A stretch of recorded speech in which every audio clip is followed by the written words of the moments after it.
This is Library Nerds with Words, the podcast that gives you the word on all the cool, nerdy happenings at Peter White Public Library and the library universe beyond.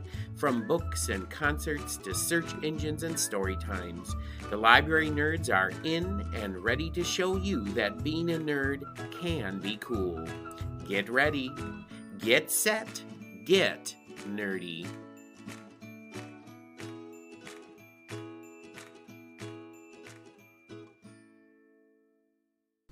Welcome back to Library Nerds with Words, the podcast that gives you the latest word on all the cool things happening at Peter White Public Library and the library universe beyond, straight from the mouths of the people who know it best, library nerds.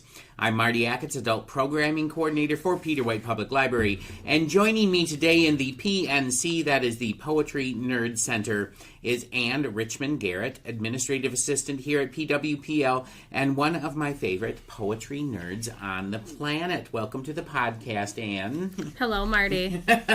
Well, I've been meaning to have you on the podcast long before this, and I'm so happy to finally be able to sit down and talk a little nerd with you. Now, I know that you are always busy keeping the library running smoothly with room reservations, maintaining the library calendar, and answering patron questions, all of your favorite things in the world. And if I were to write a poem about all the things that you do here at Peter White, it would fill at least 2 books. Yes, that is a clue as to what Anne and I will be talking about in just a little while. But before we start breaking down some lines of communication, here, there's another clue, we have to play a round of Word on the Nerd, the game where I find out a little bit more about my guest nerds. Now, I'm going to ask you 3 library nerd questions about yourself, and you have to answer them for the listeners. So, Anne, are you ready to play Word on the Nerd? All right, Anne, this is going to be a little game of Would You Rather. I'm going to ask you 3 Would You Rather questions, and you have to truthfully answer them for the listeners. And all of today's questions have to do with poets and poetry. So this should be easy for you. Sure. She's not looking at me like she's confident about that. Okay, so here we go. Here's your first question. Would you rather go on a nature hike with poet Mary Oliver, or would you rather go on a sleigh ride through some snowy woods with poet Robert Frost? So, this might be surprising. I know we were talking about Mary Oliver earlier. Mm-hmm. I know I'm supposed to say Mary Oliver, but I really feel like I couldn't keep up with her. Okay. She'd be like, let's go see these wild geese. Let's look at the hummingbirds. Like, I can't keep up with Mary Oliver. I feel like I'm in my Robert Frost era. Okay. I'm like, some Fireball and some cocoa. We're stopping in the snowy woods. We're listening to the snow. So just, I'm in an era where I feel like I'm at more Robert Frost speed. I totally get where you're coming from, because I always think of Mary Oliver as just like this like person who can walk for miles and just go on and on and on, and she's probably pausing and pointing at stuff for people who are with her and all that. Whereas Robert Frost, you know, a little sleigh ride through the woods. A little amble. It's nice, and it's going to be soft, and sleigh bells, and everything. Yeah. Actually, even though I love my Mary, I would go with Robert Frost right now. Tomorrow, catch me at a different time, I might feel differently, but, you know, it's all about Robert Frost for me and for you. All right. Well, now the questions might get a little harder from here on out. I'm ready. Okay, here we go. Here's your second question. Would you rather be forced to write a sonnet to save your life from a rabid bear, or would you rather be forced to write a villanelle to save your life from a rabid bear? I'd have to go with villanelle. I feel like there's something magical about the repetition, like do not go gentle into that good night. I mean, if Dylan Thomas isn't bear spray, I don't know what is. Dylan Thomas bear spray. That's something we should market. I would buy that. Yeah, you know, and it depends, because, I mean, I think that with a villanelle, it's a little easier. You don't have to worry so much about, you know, rhythm and iambic and all that kind of thing and rhyming. Whereas a villanelle, you have a little bit more freedom. And if you're faced with a rabid bear chasing you, it might be a little easier to. I don't know what the repeated lines would be if you're being chased by a bear, but there might be expletives in there. Whatever they are, I want room to move to the left or the right a little bit. Yeah. Even though I can say I've only written, I think, one successful villanelle in my life, and maybe 2 sonnets. But those things are hard to really get down. So, all right. Well, I will go with villanelle with you on that one as well. All right. So here's your last question. This might be the hardest. I don't know. Would you rather get a lesson on rhyming from poet Emily Dickinson, or would you rather get a lesson in line breaks from Walt Whitman? I'll have to go with line breaks. I know I asked you about this in your when you were reading your book. And ultimately, it is a struggle to not keep playing with the same line breaks until the day you die with the same poem over and over. And I would be interested to know how he made his decisions, or if he didn't make any and just did it one time and that was it. Yeah, line breaks are a hard thing. I'll tell you a story from my grad school days, where I was, this was when I took a poetry workshop down at Western Michigan University. I probably shouldn't have said that because people might be able to figure out what poet did this to me. But I took this this poetry workshop, and the poet who was the instructor at the time said to me, "You have no sense of line breaks." And literally, I couldn't write a poem for almost half a year because of that. Crippled you. Oh no. It was like, I mean, honestly, I got so like worried about line breaks and everything like that. I was questioning everything that I was doing. And so it literally gave me like a 6-month to, actually it might have been a full year of writer's block where I couldn't do it. I feel like that's why it's beneficial to study with fiction and nonfiction people when they edit your work too, because I think they can get in there in a way that's not as debilitating at times. Yeah, it's near the mark, but not quite on it.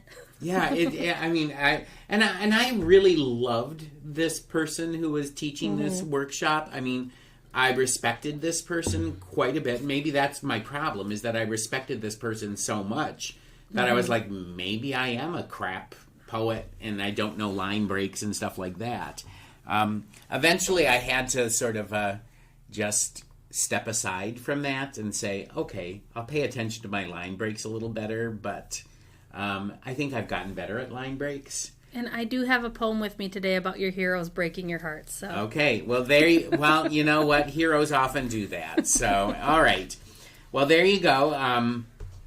That is the end of this poetic edition of Word on the Nerd with Anne Richmond Garrett, Administrative Assistant and Poet Nerd Extraordinaire here at Peter White Public Library. And now the time has come to reveal what is on your mind today, Anne. And if you hadn't guessed it already, listeners, Anne and I are going to be talking about one of our favorite subjects of all time, poetry.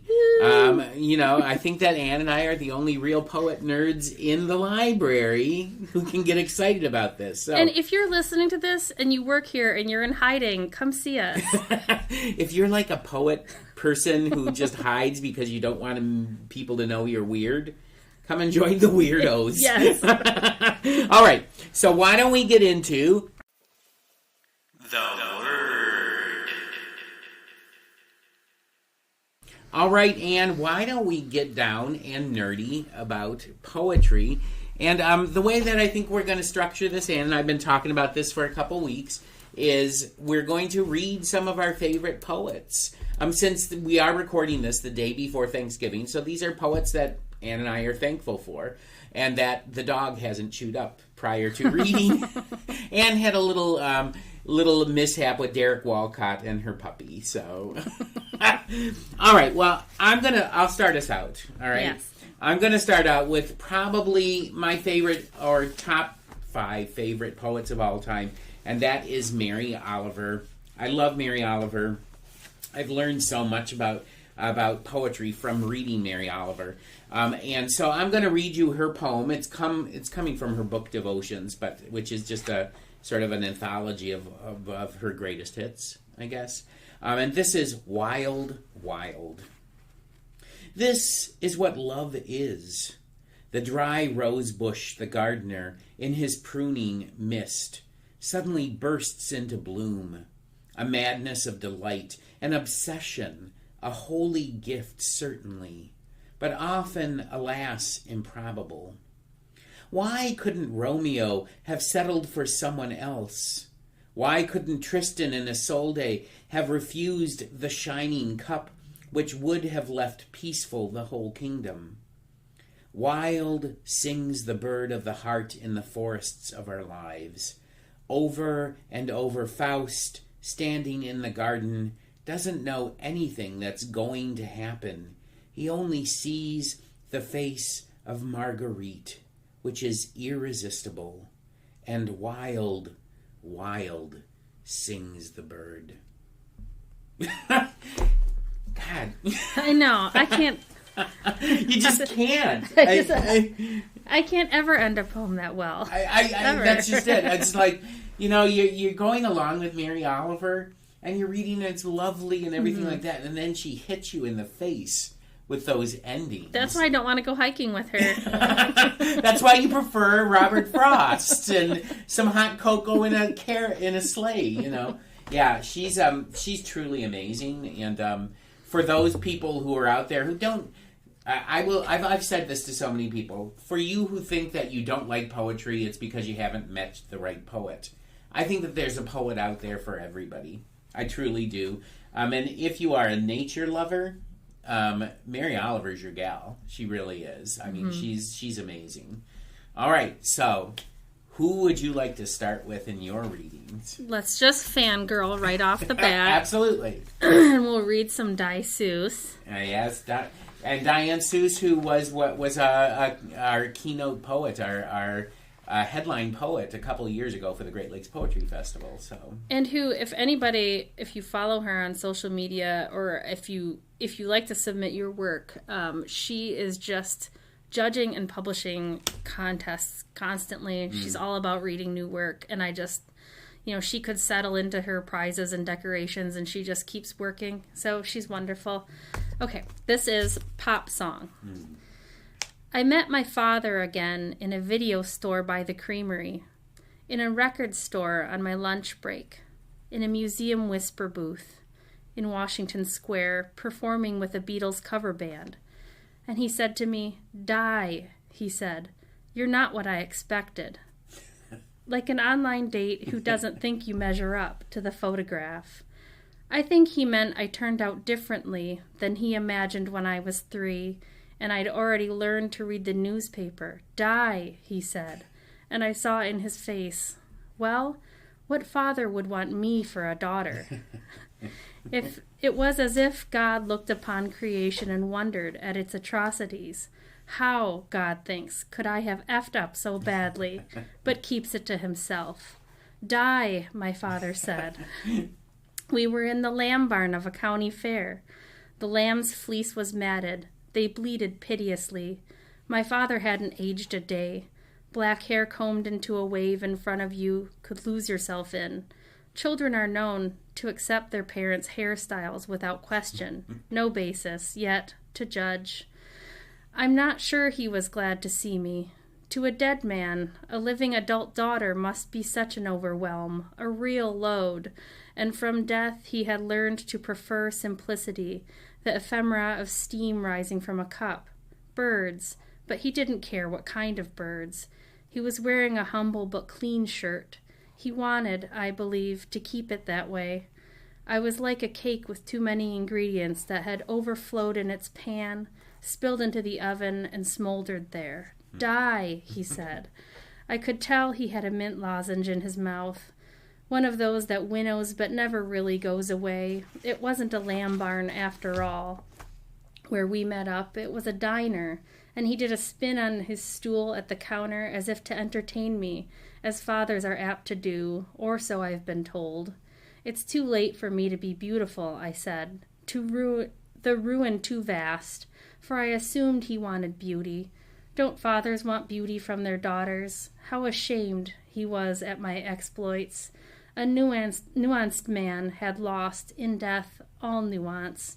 In fact, the dead don't love the living. Like Jesus, they judge us. Die was all he said. Nice to see you. I love how she keeps on repeating die, die, die. It's almost like he's saying her name, but he's also saying die. And you know? and he's saying her name, and he's saying everything about her somehow. It's just, oh my God, she is so good. I mean, honestly, I don't know. I mean, she's just one of a handful of poets that's just working at the top of their forms right now. I mean, everything that she does is amazing. And plus, she's just really funny, too. Yes. I don't know if she sleeps. I mean, she's so productive. she's so productive, and and plus, I mean, both Anne and I have shared oxygen with Diane Seuss at one point or other, because you used to work in a restaurant where she came in all the time. A coffee shop. And I would give her free tea because I said that artists need all the help they can get. And she had this little pocketbook that was made out of, like, I don't know, it had like saints on it, but it was also very gruesome. It was wonderful. Yeah, she's amazing. Yeah, and I was down teaching at Western Michigan University, and so I think she was teaching at K College at the time or something. But yeah, she was. That was before. That was before she had won her Pulitzer and all that. Where I mean, it seems like these last few years, it's just she's gotten one thing after another thing, and I think that's amazing. So happy for her, Diane Seuss. All right, so my next one is Seamus Heaney, and I actually had the privilege of hearing him read once in person. And for those of you who don't know who Seamus Heaney is, he is an Irish poet, won the Nobel Prize in Literature, I want to say in the late 1990s, early 2000s. I think that's when he won it. And since it is the day before Thanksgiving, I'm going to read this poem from his book, Death of a Naturalist, and it's called Turkeys Observed. And I wish I could do this with an Irish accent, but my Irish accent is so bad. But if you can imagine Seamus Heaney, who had a wonderful, wonderful reading voice, and he read this with an Irish accent. So, Turkeys Observed. One observes them, one expects them, blue-breasted in their indifferent mortuary, beached bare on the cold marble slabs in immodest underwear frills of feather. The red sides of beef retain some of the smelly majesty of living. A half cow slung from a hook maintains that blood and flesh are not ignored. But a turkey cowers in death, pulls his neck, pluck him, and look. He is just another poor forked thing, a skin bag plumped with inky putty. He once complained extravagantly in an overture of gobbles. He lorded it on the claw-flecked mud with a gray flick of his Confucian eye. Now, as I pass the bleak Christmas dazzle, I find him ranged with his cold squadrons. The fuselage is bare, the proud wings snapped, the tail fan stripped down to a shameful rudder. So there you go. Turkeys Observed by Seamus Heaney, who I guess, because his father was a farmer and everything, but he would return every year to the family farm. Even when he made it big, he would return to the family farm and literally pluck turkeys with his family. So I was gonna say this might be surprising, but this reminds me of my childhood. The turkey? I've helped kill a turkey before. Oh. And I was like, wow, he's definitely... It's funny that you mentioned the autobiographical part of it. I was like, yeah, he's definitely killed a turkey before. Yeah, he's killed many, many turkeys and plucked many, many turkeys. So, Seamus Heaney, if you love Ireland, you don't necessarily have to love Ireland to love Seamus Heaney, but he's amazing. He truly is amazing. I recommend him greatly. So, all right. Who is your next? We're if you can't tell, we're fanboying and fangirling today. So Just a little. You know, I'm gonna go with another because of the nuance of the day of giving thanks, and this also has to do with food. I am going to read English as a Second Language by Jaswinder Bolina. Oh, okay. We came upon a line of English, eating dog, we thought, on plump bread, steamed and slathered with a drab yellow chutney from a cart in the Kew Gardens. Villains, they looked to us, offending nature, but we asked the dog Walla for one apiece, me, your Gian uncle, and the elder Sahota, who held up 7 fingers, then pointed to the sky. A code of theirs he'd broken. The dog Walla just shook his head, counted our shillings, surrendered 3 green glass bottles of 7-Up, 3 warm logs in aluminum. In 1967, you could hear a song by the Beatles on anybody's radio. But what did the Beatles know about us, huddled together in our conspiracy on a bench beneath a kind of tree I'd never seen before? Anyway, we were young and having fun, the grin on Gian's face as we brought the dog meat to our mouths. When you sack the villain's estate, you have to raid the villain's kitchen. You dress in his topcoat and drink his gin. You set his horses free and drive them home through the rain. You see, we weren't afraid. We didn't come here to become like them. We came here to eat. Wow. So that was he wrote that about the first time his father ate a hot dog in, I think it was, I don't know where Kew Gardens is. Is that in London? Kew Gardens is in London, actually, yeah. So having come from India, it was the first time his family tried hot dog. Amazing. See, and here's the thing. This is what I love about poetry. Poetry is not about, well, it can be about telling a story, but it's not telling like a huge story. What poetry is about is catching a moment. And really, really trying to get inside the skin of that moment. That's what poetry is. And the best poems, you recognize those moments in yourselves as well. So eating a hot dog for the first time. And that it should be, I had this discussion with someone who's just getting into poetry recently. It's not something, if you were going to hand somebody a book or a piece of writing and be like, this is about eating a hot dog. That's not, the magic is making someone want to keep reading that. Or making someone think about eating a hot dog, like for the rest of the day and, what that means culturally. That's just the magic in it for me. Yeah, absolutely. And, okay.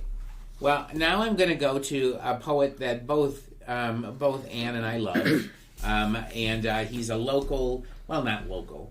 He's from Michigan. He's a Michigan poet. He's also an undertaker, which I love about him. And he's sort of, for me, I've always when I introduced him one time at a reading, I said he's the godfather of Michigan poetry, and he really is. I mean, he's just. I mean, everybody sort of looks up to this guy. And that is, his name is Thomas Lynch. And I don't think that we can do, I think it's against the law to do a poetry, talk about poetry in Michigan without having at least one Thomas Lynch. So this is sort of a Christmassy poem. It's called Pa-Rum-Pa-Pum-Pum. Have you ever heard this one? I don't think so. Okay. Well, again, Thomas Lynch. Nobody can read Thomas Lynch like Thomas Lynch. So I apologize, Thomas, if you are listening to this. You probably aren't, but you've got way too much more important things to do with your life. But this is Pa-Rum-Pa-Pum-Pum, and it starts out with a quote from the book of Isaiah, chapter 1, verse 3. And the quote is, "The ox knoweth his owner, and the ass his master's crib." The Holy Father, in a recent book on the infancy of Jesus Christ the Lord, banished the angels always heard on high and lowing beasts from the nativity, those manger scenes and creches notwithstanding, the figurines of lowly animals, their steamy exhalations warming the babe, more myth, so says the Pope, than scriptural. My jackass, Charles, has begun to mope around the haggard, inconsolable, as the giant Canaanite and erstwhile saint who shouldered Christ across the river once, downsized, alas, to Mr. Christopher by another pope, who some few years ago consigned him to the hinterlands of faith. As for Charles, my gelded, piebald ass, he's borne such burdens as were his to bear, on Sundays carting Christians off to Mass, much as a forebearer bore Mary hence, fat, gravid, with God's Lamb to Bethlehem. Same as the Magi and their camels came, laden with homage and epiphany, their way lit by a guiding star's bright light, now dimmed some by the magisterium. The time I've spent with asses was well spent, and taught me reticence, humility, and reverence for their mighty natures, whereas my time spent with hierarchs has wrought little but wariness, as the ways of men who claim to have such eminence and grace and proud dominion over lesser beings, for which the heart marks time. Pa-rum-pa-pum-pum. He's just so funny and so, I mean, you go, it's when you hear Tom Lynch read, it's almost like going to a comedy club and listening to do it, he's just funny. It's so funny. And that poem sort of captures everything that I love about Tom Lynch. He has some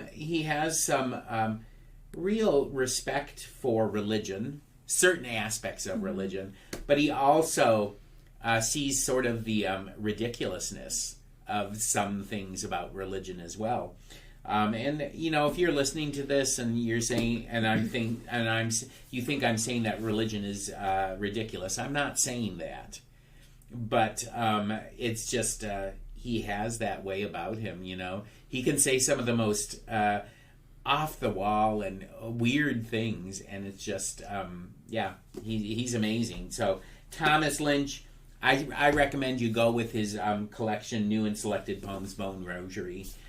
So amazing. And absolutely, if you liked what Marty read, look up, try to find videos or any recording of him reading prose or poetry. It's definitely worth it. Well, and you can find on our YouTube page here at Peter White, you can find the reading that he did. Oh, it's still here. up? Yeah, Excellent. It's still up there. So yeah, go and listen to Tom Lynch. And then after that reading, we went to a party at a friend's house. And let me tell you, once you get a few, you get him a few beers in him. Sometimes he can really tell some really great stories. So anyway, Tom Lynch, great poet. All right, who is your next poet? How many did you want to do today? It depends. Why don't we each do how about 2 more poets? Okay. So this will be your next one, and then we'll do 2 more after that. Okay? Okay. I'm going to read something that I heard recently that stuck with me. Okay. Snow by David Berman. Walking through a field with my little brother Seth, I pointed to a place where kids had made angels in the snow. For some reason, I told him that a troop of angels had been shot and dissolved when they hit the ground. He asked who had shot them, and I said a farmer. Then we were on the roof of the lake. The ice looked like a photograph of water. Why, he asked. Why did he shoot them? I didn't know where I was going with this. They were on his property, I said. When it's snowing, the outdoors seem like a room. Today I traded hellos with my neighbor. Our voices hung close in the new acoustics. A room with the walls blasted to shreds and falling. We returned to our shoveling, working side by side in silence. But why were they on his property, he asked.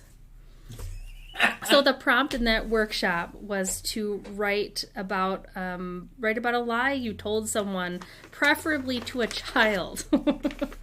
And people that is actually a really productive prompt. Yeah. It was very thought-provoking.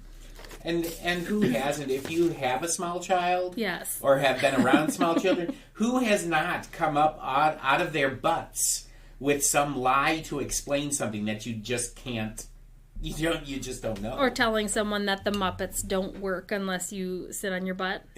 That's mine. That's a really good one. That's a really, really good one. Yeah, I mean, if you are a parent, eventually, if you have not done so already, you will tell your child a lie just because you're trying to get them to sit down, be quiet, go to bed, whatever. You know, it's sort of like Christmas Eve. I'm not saying this is a lie, but on Christmas Eve, and you want your children to go to bed so you can finish wrapping and stuff like that, and you say, if you don't go to bed soon, Santa's not coming, and you're going to miss it.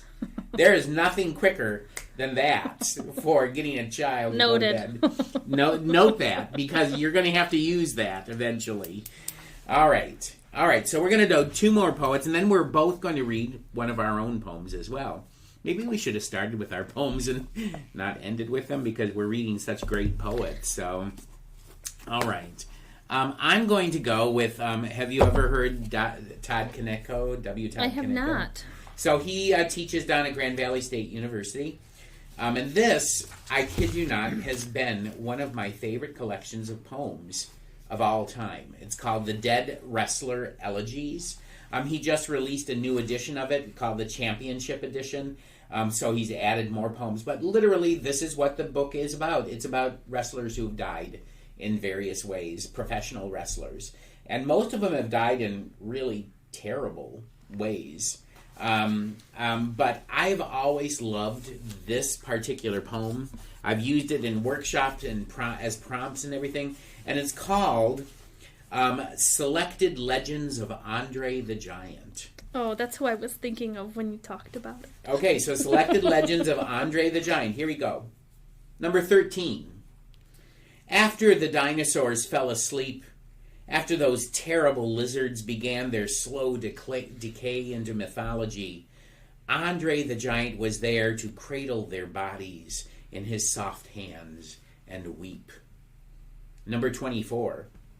Andre the Giant wrestled the earth into a globe, carved his name into the ocean floor with his pinky to remind the whales who taught them to sing. Number 32.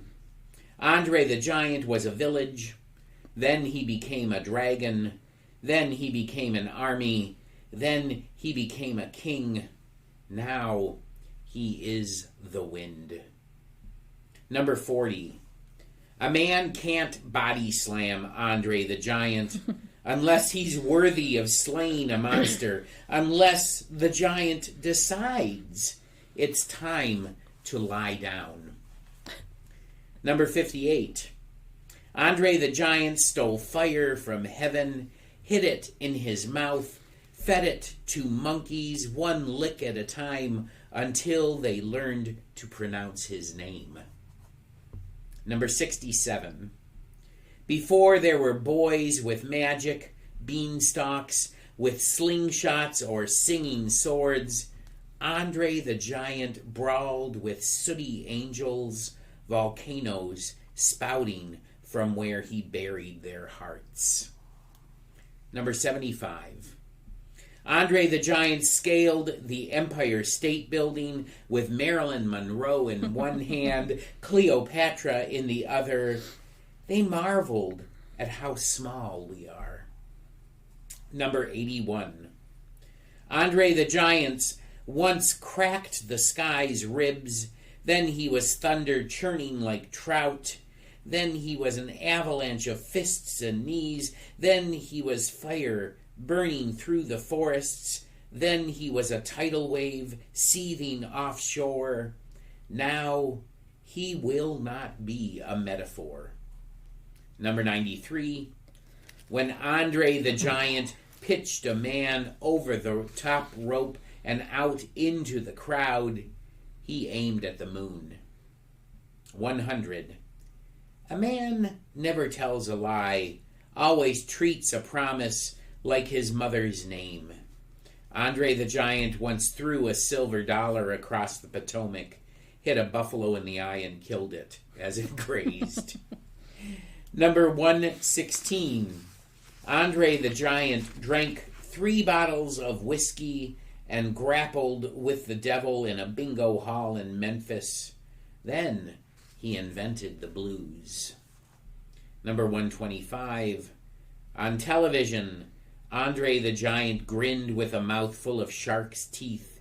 He devoured mortal men 10 at a time, laughed, and spit their bones into our living rooms.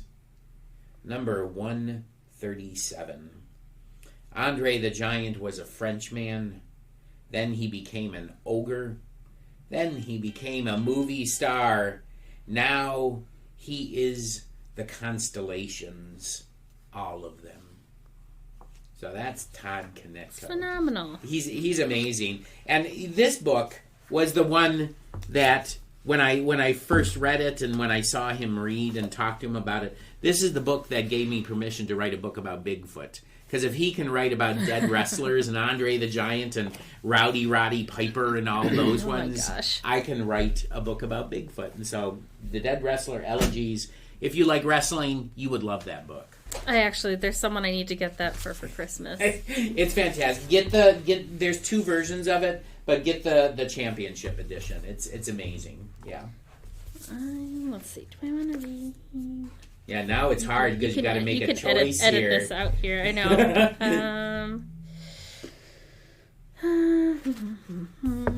Yeah, you can edit this out, right? Okay. No, I like these kinds of moments. She's like flipping furiously through pages and everything like that.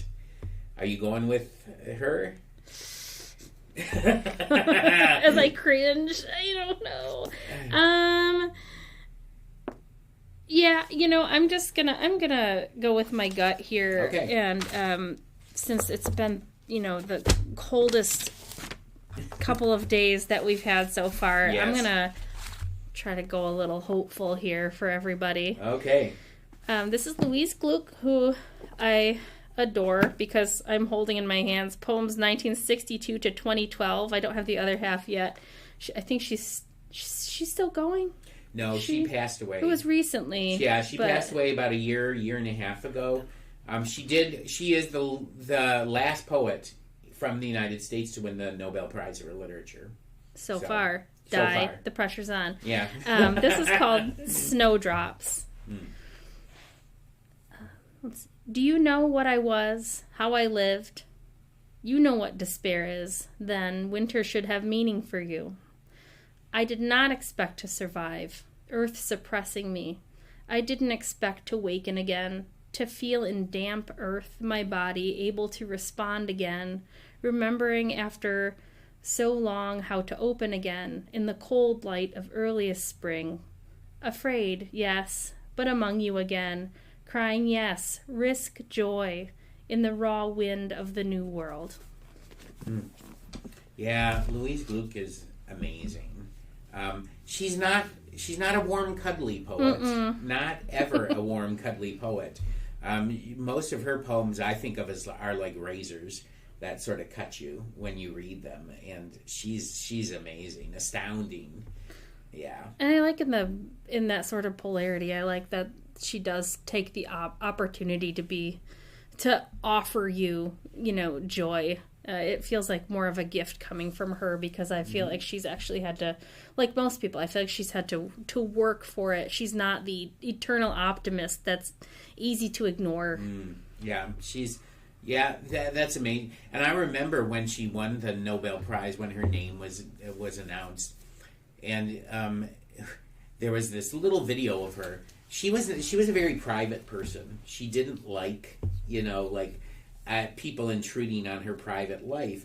And so, of course, when you win a Nobel Prize in Literature, everybody wants a piece of you. Everybody wants a piece of you. So all of these reporters were camped out outside her house Oh, God. And, and she'd avoided them all day long. And you see, and so this big, like, SUV with dark windows pulls up, and it's her normal driver. Because she was a big deal even before she won the Nobel Prize. And then she comes out, and she's just a tiny little thing, and she's all dressed in black because that's what poets do.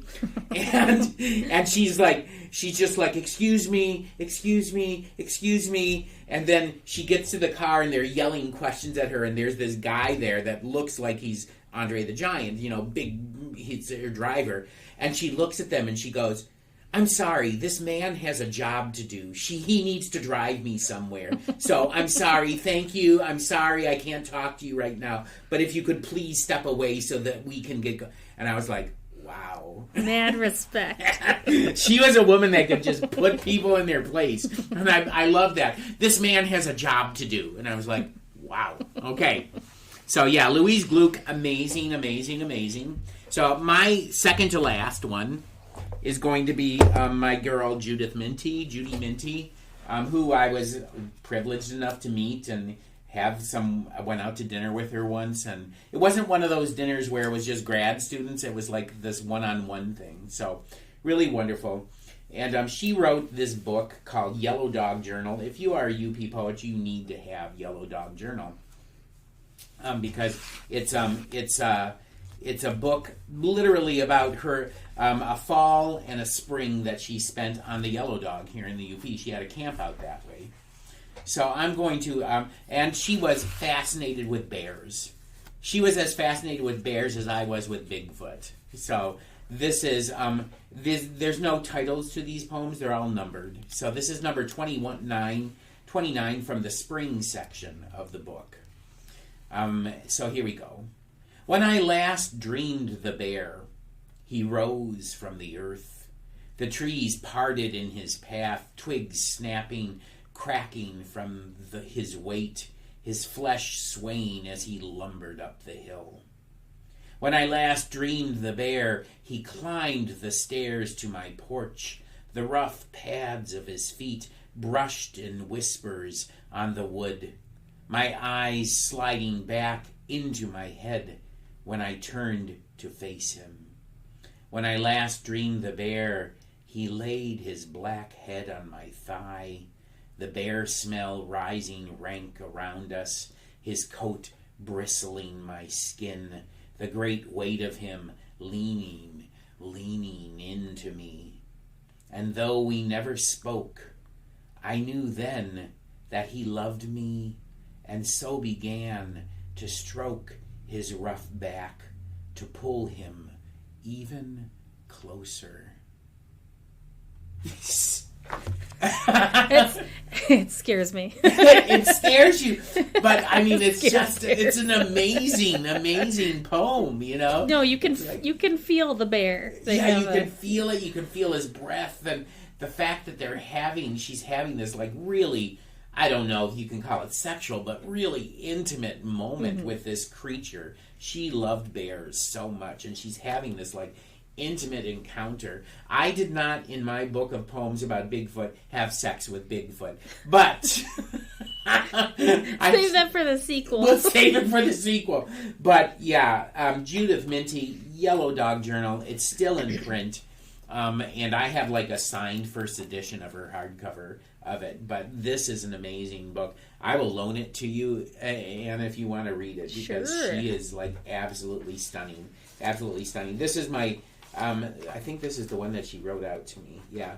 So this is a signed edition. Be careful. Don't let Althea get it. I'll keep it at work. All right. So who is your second to last poet? Okay. We're not doing ours yet? Okay. Oh, not yet. Okay. Well, actually, why don't we do ours? Time-wise? Yeah, time-wise, because it's getting long. So, okay. Yeah, okay. So, you want to go first? No, I'll let you go first. I will do... This is called Small Tyrants. I wish I could tell you the blind monk at the Trappist monastery fixed everything. 3 evenings spent wading through discordant cabarets of chanting and farm trucks tubercular coughing in the distance, sweating through my bra in their arcane holy tomatoes, and the man sat across from me, sleeping. It is no revelation the desperation of others makes one tired. A visiting poet once wrote, "Whatever you're looking for is out there looking for you," on a cocktail napkin, which, with premonition, I framed and gave to a boy in a boat, dark water already splashing onto the glass like scat. He'd leave me for the kind of woman who brought her own ukulele to concerts just in case. And I realized what the poet meant, which was good night and F off. There are many ways to wield a cudgel gently. But I was never gentle. I have scars and burns on my palms from baking bread and trimming flowers. Never generous either. On the list after show and tell, forced to watch small tyrants lay hands on the things I loved, while I stood aside, as if they had been fractured, as if they had not been perfect in my grasp. And it is something now to stand plotless and defrocked in a garden where I grow radishes meaty enough to tear out fillings. And wasn't it good to be together and nameless, just once, without poets or boats? When the monk woke, he went into great detail about Long John Silver's, asking if they still existed on the outside. Some days you are prodigal, and some days you are just hungry. Wow. That's amazing. I love how, you really start in one place and then you take us to a completely different place at the end of that poem. Wow. That's amazing. Thank you. Man. That's beautiful. Have you sent that out anywhere to get published? Just recently, yes. Okay, good. That deserves to have a much wider audience. This was in Jez Winter Bulina's workshop. I worked on that, and he talked about, which I love so much, his way of putting things. He talked about if you're not somewhere different, if the poet doesn't take you somewhere different at the end than you were at the beginning, then they haven't done anything for you. Then it's not good. Mm-hmm. Yeah. And I would totally agree with that. Absolutely. That's stunning. Good work. Thank you. So I'm going to read you a poem that I probably will never read at poetry readings. It's my... I don't think poets are supposed to say it's have a favorite. It's sort of like saying a child is your favorite. We're supposed to kill the darlings. But this poem almost didn't make it into this book because I had been working on it off and on for a good 10 years and never got it right. And then when I was pulling my book together this past summer, I said, okay, I'm going to give it one more shot. And if it doesn't come out this time, I'm just going to abandon this, and it's just going to go into a file, and I'll piecemeal it out to other poems. It actually, I think, really came together. But it's a very dark poem and goes to a very dark place that I wasn't expecting. It has become my favorite poem that I will never read at readings because people don't want to hear this one, I don't think. But it's called The Missing. So, The Missing. And there's a Roger and Bob in here, and Roger and Bob are actual figures in the Bigfoot world where they're the ones that filmed that really famous movie in 1967 of Bigfoot walking across. They're the ones that filmed it. Gotcha. So, this is called The Missing. Roger and Bob rode quarter horses. One named Chico, up and down that wrecked creek bed, searching for something they didn't know was missing. At night they camped under feed bags of stars, ate canned beans, maybe peaches, spoke baritone secrets. The way parents talk in tangled blankets after midnight about sons who've started making sounds like hungry macaques behind locked bathroom doors. Roger and Bob slept close to each other for warmth, the press of skin in cold October jack pines. On day 20, rounding a crow's nest of roots, they finally found what they were looking for. Crouched by the running stream, Bob reached for his rifle. Roger grabbed his camera, began to film. Lady Bigfoot stood, loped toward the tree line, her orangutan arms and breasts, sidelong glance, sequoia torso slid into Six Rivers forest with all the missing. Roger, who would be dead in a few years from cancer. Bob, who wouldn't speak about Roger for decades. Chico, who was buried in a drainage ditch with a cow. Now, they're just stuttering home movies played over and over, backward, forward, at family gatherings after the potato salad has been eaten and everyone tries to remember the name of the other horse. Was it Buckwheat? Mel? Graynose or Featherhead? It was Sassy, insists one cousin, because she bucked and bit, ended up getting a bullet between the eyes. So, I love that poem. I do too, and I can see, how it's a very dark poem. It has some things that can be triggering for people too. Yeah, besides absolutely. the home movie, besides the home movie reference, but yeah, it's just a poem that like I said, I never thought it was going to come together. There are so many old versions of that poem in files on my computer that probably will never see the light of day. So there you go. Do you delete those? Do you ever get rid of the? No. I've wondered about that. I've wondered if I should just Marie Kondo my Google Drive, but it doesn't seem right. No, you just can't, because eventually, what will happen is that you'll be working on another poem and you'll go, oh wait, I wrote something, and you wanna glean it for something else or prune it. And I never delete anything. So, which is probably a bad thing, but who knows? All right. Well, there you go, everybody. That is that's the word from PWPL Administrative Assistant and Richmond, Garrett, and myself on poems and poetry that give us joy, including our own, because you have to be a little crazy to be a poet. So, anyway, but I can't let you be excused from our Nerd Poetry Palace just yet, Anne.